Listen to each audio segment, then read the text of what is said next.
Do you feel like that you cannot play the ball in the direction you want to play? Do you feel like you have no precision at all? Well, I have 11 reasons today that might be able to help you to play the ball exactly where you want. Hello and welcome everybody. Today we are in Dekker Warmond and we're going to explain to you how you can be more precise. I'm going to start right now.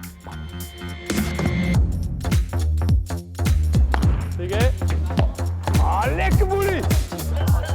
And we have sales on justpaddle.com. I like it. You like it? Good match.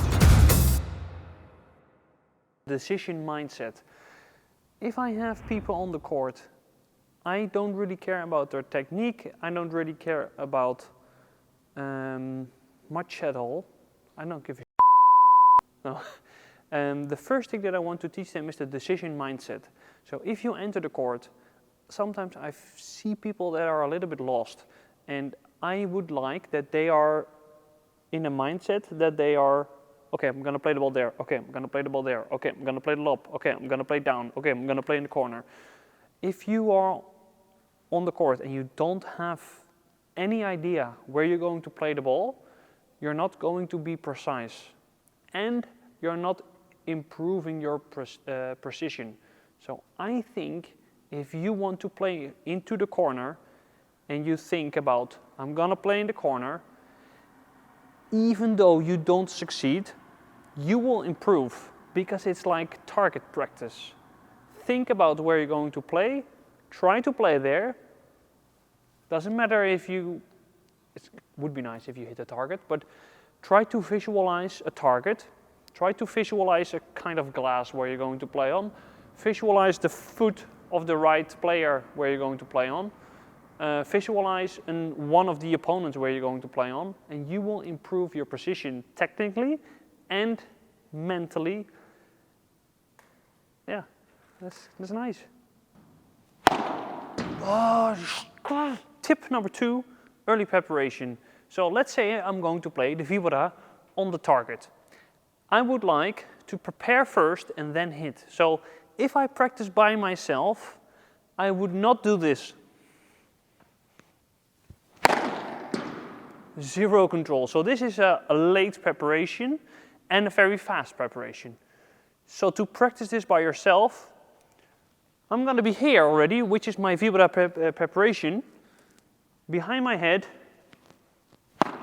and I've tried to play towards the cone. Way more control. I did not hit the cone, but I had way more control and more precision. So tip number 3 is a shorter preparation. You might be taking the racket from too far. So let's say I'm going to play the serve, but my racket is all the way at the camera. I don't need that power, and I end up stopping. And that's not going to help the control, and it's not going to help my precision. If my racket is closer to the ball, I'm going to be more precise than from all the way there. So try to hold the racket from this position. Well, let's say I'm going to slice serve, I'm going to be higher, but I'm not going to be too far. So I'm going to be high, and then, oh, yes. I'm always right now. So I have more precision because my racket was closer to me. So if I would play a bandeja, I personally want to see my own racket. If I want to play the bandeja and have way more control. If I don't see my own racket, it's probably too far and I don't need that power as well. So if you want to be more precise, watch your racket.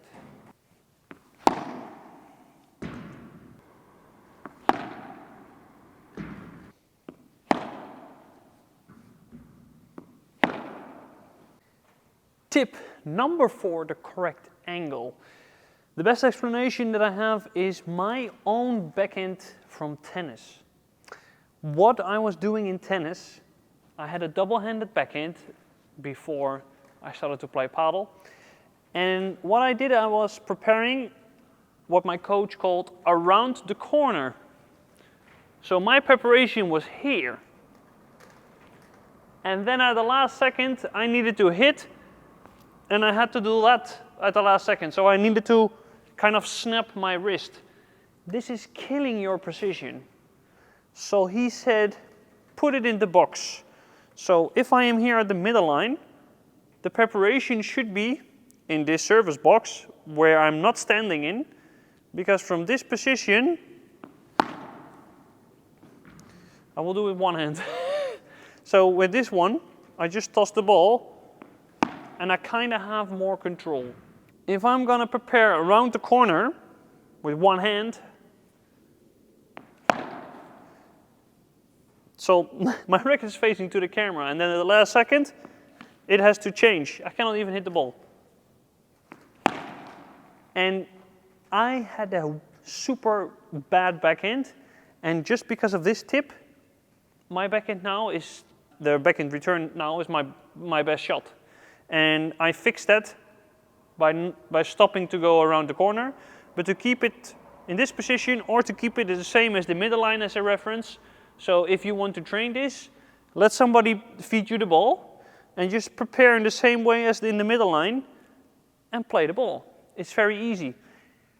This also happens in other shots. So what you don't want to have is this in the bandeja. Zero control, zero precision. If I'm going to play a vibora, this would be nice. Oh, if I'm going to play the vibora, I want to be racket against the head and play. That will help me a lot. If my goal is a bandeja, this is not a good preparation because I have to change at the last second my entire swing, which is not helping me to be precise. So this comes down again to the decision mindset. That's why it was the first.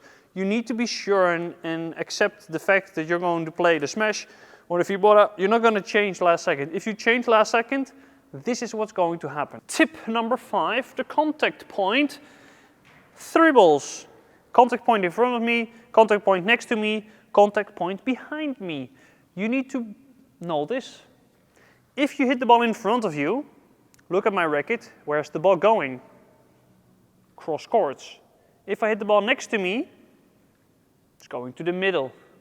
If I hit the ball late, in this instance, I'm gonna hit to the fence. I'm gonna hit the ball cross court, contra cross. So if you have a very big swing, the reason that you're making mistakes in that direction is because you hit the ball too late. Some people actually hit the ball too early. So if you play on the right side or you play on the left side and you hit the ball too early, if you end up hitting in the fence there or out or through the door, your contact point is too early. So if you can recognize that, you can change and become better. So know where you're going to hit the ball. There's also an exercise that you can do, which I like a lot. Try to hit one early, try to hit one next to you, try to hit one behind you, and feel the difference that you recognize. This is early, this is late, this is perfect, this is terrible, this is the next tip. A fluent motion. So what you would like to have are low numbers when you're preparing. So always prepare slower than you're actually going to play. If you prepare fast, you can never slow down. So if you add a number to it, you understand better what speed you should play. So if you go back with the racket, I would recommend to do like a 1 or a 2 and never more than a 5. Because if I go 5, everything that happens after it, it's you already made a mistake. So don't do that. So 1, 1, 1, 1. Sometimes I even freeze it. 0, 0, 0. And then I go 6, 6, 6. Maximum maybe 7. Because if I go higher than a 7, I'm going to lose control. Maybe I'm hitting an amazing ball if I play at 8, a 9, or a 10. But in the end, I'm going to lose more points if I go higher than a 7. So what I would recommend for most players that are watching the video, and I also would like to recommend that to myself, I'm going to win way more matches if I stay to the 6. So 1, 1, 1, 0, 0, 0. So racket not moving, that's going to help a lot. 6, 6, 6, 1, Much better. Tip number 7, balance. I actually did this exercise with Herman Schaefer, credits to him for this one. I was over-rotating with my upper body. So what I was doing, when I was playing the volley, I did this. My upper body was so fast that I could never play at the location that I wanted to play because my upper body was taking me 2 different directions. So what he did, he let me play on one foot. I played the volley, and if I was going to rotate again, I would fall. So it's a very good exercise to hold your balance, play, and keep control over your upper body. What will help, for instance for the serve, to play the serve, to hold the balance, and then go. If you play the smash, if your smash is not amazing, don't go jumping because the balance is off. It's more complicated to have a better balance if you jump, because that's dynamic balance. So that would be jumping and having the same coordination, but it's going to be way more complicated. So what we recommend to you is to keep both feet on the floor, keep the feet wider than the shoulders. I'm a big fan of locking the upper body. So if I teach somebody the forehand volley, I let them stay here, because then the follow through can go to the direction they want to play to. If the upper body is going to change, how the hell I'm going to play there? It's going to be complicated. So if I have a good upper body, I can still play to that direction. So the shoulders are actually super important in the direction that you want to play to. Tip number 8, the follow through. The follow through is one of the most important things ever in paddle, because the follow through helps you to stay injury free, to be precise and to not make any mistakes. So what I would recommend is that the follow through is going to where you want to play the ball. So the shoulders we did in the last tip, if the shoulders are good, you can follow through. So let's say I'm going to play a forehand volley from the back of the court. Now, doesn't make any sense, doesn't matter. If I'm going to play towards the fence, I want my entire shoulders to stay there. I'm going to follow through to that direction. If I'm going to play to the middle, shoulders are going to aim to the center of the court. Racket is in the same angle, so not weird angles. Follow through to that direction. So my racket is ending towards the glass. If I'm going to play cross court to the player on the right, I want to hit the ball in front of me, you know, follow through to that direction. That will help to have a better control. The follow through will look different depending on the height of the ball and how the ball is coming, but remember to follow through slowly to the direction you want to play to. Tip number 9, the stance of the feet. A lot of tennis players that play with one hand have this footwork, and that's not wrong. It's kind of hard to play cross courts.